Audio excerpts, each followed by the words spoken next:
আসসালামু আলাইকুম। সবাইকে সালাম ও শুভেচ্ছা জানাচ্ছি। পৃথিবীর যে যে প্রান্ত থেকে দেখছেন, আসসালামু আলাইকুম। আমরা দেখেছি যে বাংলাদেশে কোর্টকে ব্যবহার করে আমাদের যে জাতীয় স্লোগান, মুক্তিযুদ্ধের স্লোগান, যে স্লোগানের ডাকে সাড়া দিয়ে যে স্লোগানে বাংলাদেশ স্বাধীন হয়েছিল, যেই স্লোগান ছিল বাঙালি জাতির মুক্তির স্লোগান, যে স্লোগান ছিল বাঙালি জাতির প্রত্যেকটি মানুষের হৃদয়ের স্পন্দন, জয় বাংলা স্লোগান। সেই স্লোগানটি আজকে এটি জাতীয় স্লোগান নয়, এই হিসাবে আজকে কোর্টে রায় দিয়েছে। আগের যে রায়টি ছিল সেই রায়টি স্থগিত করা হয়েছে কোর্টকে ব্যবহার করে। আমরা যারা মুক্তিযুদ্ধের সপক্ষের শক্তির মানুষ, আমরা যারা মুক্তিযুদ্ধে বিশ্বাস করি, বাংলাদেশে বিশ্বাস করি, বাংলাদেশের স্বাধীনতায় বিশ্বাস করি, আমরা এর তীব্র নিন্দা এবং প্রতিবাদ জানাচ্ছি। এই আজকের এই ন্যাক্কারজনক ঘটনাটির মাধ্যমে জয় বাংলা স্লোগানকে কোর্টকে ব্যবহার করে এটিকে জাতীয় স্লোগান নয় হিসাবে যে অপচেষ্টা করা হয়েছে, এর জন্য আমরা তীব্র নিন্দা এবং প্রতিবাদ জানাচ্ছি। আপনারা যদি মনে করেন, ৭১-এর পরাজিত শক্তি যারা আছেন, তারা যদি মনে করেন যে এই দেশটাকে পাকিস্তানের বাপধারায় নিয়ে যাবেন, এই দেশটাকে পাকিস্তানের সাথে একীভূত করে ফেলবেন, তাহলে আপনারা বোকার স্বর্গে বসবাস করছেন।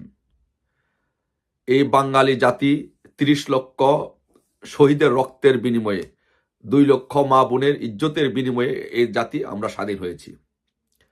আমরা জয় বাংলা স্লোগানকে বুকে ধারণ করে জয় বাংলাকে জাতীয় স্লোগান হিসাবেই আমরা রেখে এই দেশকে, আমরা বাঙালি জাতি এ দেশকে স্বাধীন করেছে। আপনাদের উদ্দেশ্য কি সেটা এই জাতি, দেশ ও জাতি সবাই বুঝে গেছে। আপনাদের উদ্দেশ্য কিন্তু শুধু জয় বাংলা স্লোগান না, বঙ্গবন্ধু না।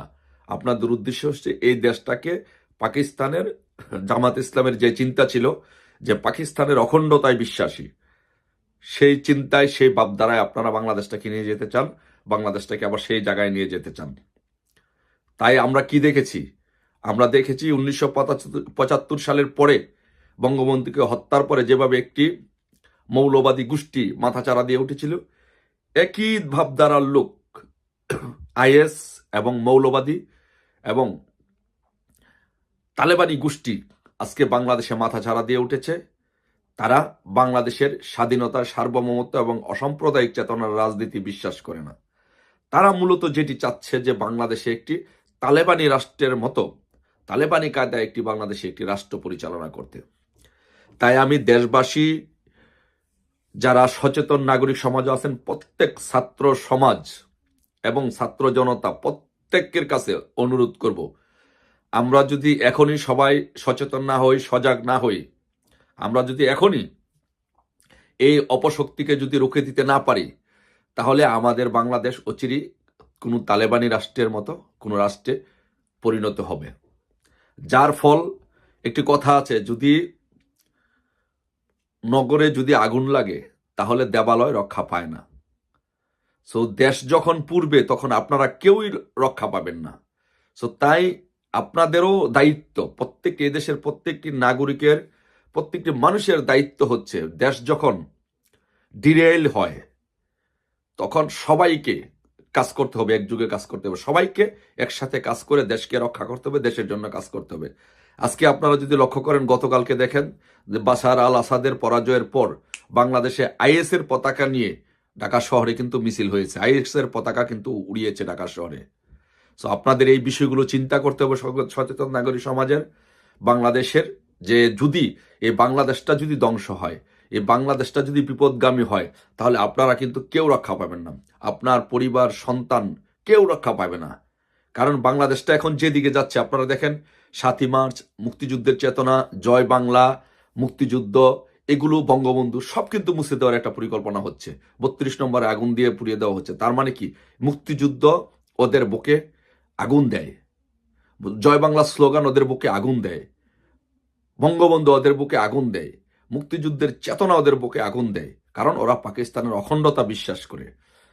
তালেবানি কায়দায়, তালেবানি রাষ্ট্রেতে ওরা বিশ্বাস করে। সো তালেবানি রাষ্ট্রই যদি বাংলাদেশ হয়, তাহলে আমরা যেই কষ্ট করে এই দেশ অর্জন করেছি, আমরা যে অসাম্প্রদায়িক চেতনার রাজনীতি করার জন্য, অসাম্প্রদায়িক একটি বাংলাদেশ দেখার জন্য এই বাংলাদেশ নির্মাণ করেছি, সেই বাংলাদেশটি তো থাকবে না। সেটি তালেবানি রাষ্ট্র হবে, আফগানিস্তানের মতো রাষ্ট্র হবে। মেয়েদেরকে বোরকা পরানো হবে, বোরকা পরতে বাধ্য করা হবে, তাদেরকে চাকরি করতে দেওয়া হবে না, মেয়েদেরকে গলা চিপে ধরা হবে। সো এরকম একটি তালেবানি রাষ্ট্র যদি আমরা, তালেবানি রাষ্ট্রের হাত থেকে যদি আমরা দেশকে রক্ষা করতে চাই, তাহলে আমি মনে করি এই মুহূর্তে আরেকটি বিষয় সবচেয়ে বড় হচ্ছে, এই দেশের নারী সমাজকে জেগে উঠতে হবে, নারীদেরকে জেগে উঠতে হবে, নারীদের একটি গুরুত্বপূর্ণ ভূমিকা রাখতে হবে। কারণ যদি দেশটা যদি তালেবানি দিকে যায়, দেশটা যদি তালেবানি রাষ্ট্রের দিকে যায়, সবচেয়ে বড় যে ক্ষতিটি হবে সেটি হবে নারীদের ক্ষতি হবে। আপনারা কোনো স্বাধীনতা ভোগ করতে পারবেন না, আপনারা কোনো সংস্কৃতি চর্চা করতে পারবেন না, আপনারা আপনাদের মত প্রকাশের স্বাধীনতা পাবেন না। আপনাদের উপরে পাকিস্তানি এবং আল কায়দা এবং আফগানিস্তানের তালেবানের মেয়েদেরকে যেভাবে ট্রিট করা হয়, আপনাদের সাথে আপনাদেরকে সেইভাবে ট্রিট করা হবে। সো আপনাদের এখনই সিদ্ধান্ত নেবেন, যে এখনই সিদ্ধান্ত নিতে হবে। এটাই হচ্ছে, this is the right time, perfect time আপনাকে সিদ্ধান্ত নেওয়ার, যে আপনি কি বাংলাদেশটাকে তালেবানের রাষ্ট্র হতে দিবেন, না বাংলাদেশটাকে রক্ষা করবেন। যদি রক্ষা করতে হয় বাংলাদেশটাকে, আসুন সকলে ঐক্যবদ্ধ মিলে এই অপশক্তির বিরুদ্ধে দুর্বার আন্দোলন গড়ে তুলি, দুর্বার ঐক্য গড়ে তুলে এই অপশক্তিকে বিদায় করি। আর যদি অপশক্তিকে বিদায় করতে আমরা না পারি, তাহলে আমাদের সবার কপালে দুর্ভোগ আছে, সবার কষ্ট আছে। কারণ আপনারা যদি শুধু যারা একটু বুঝেন, লেখাপড়া জানেন, একটু বুঝেন, তালেবানের অবস্থা দেখেন, আফগানিস্তানের অবস্থা দেখেন, আপনারা এখান থেকে একটি অনুমান করতে পারবেন।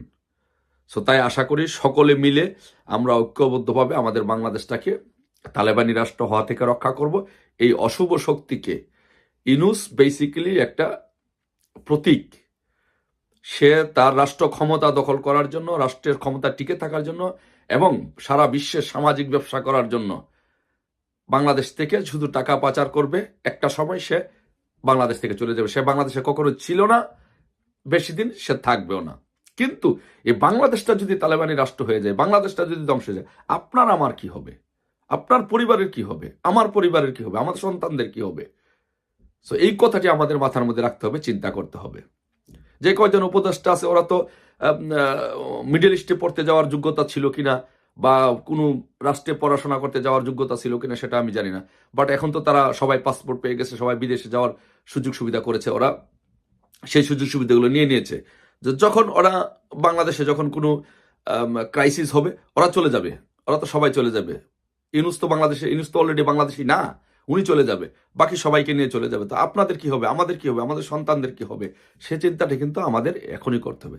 তাই প্লিজ থিঙ্ক অ্যাবাউট ইট।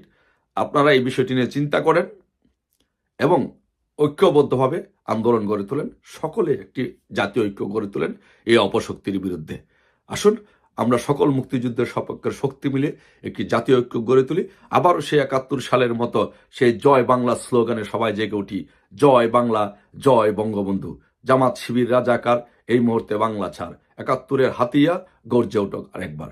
দেখা হবে ইনশাল্লাহ সবাইকে। জয় বাংলা, জয় বঙ্গবন্ধু।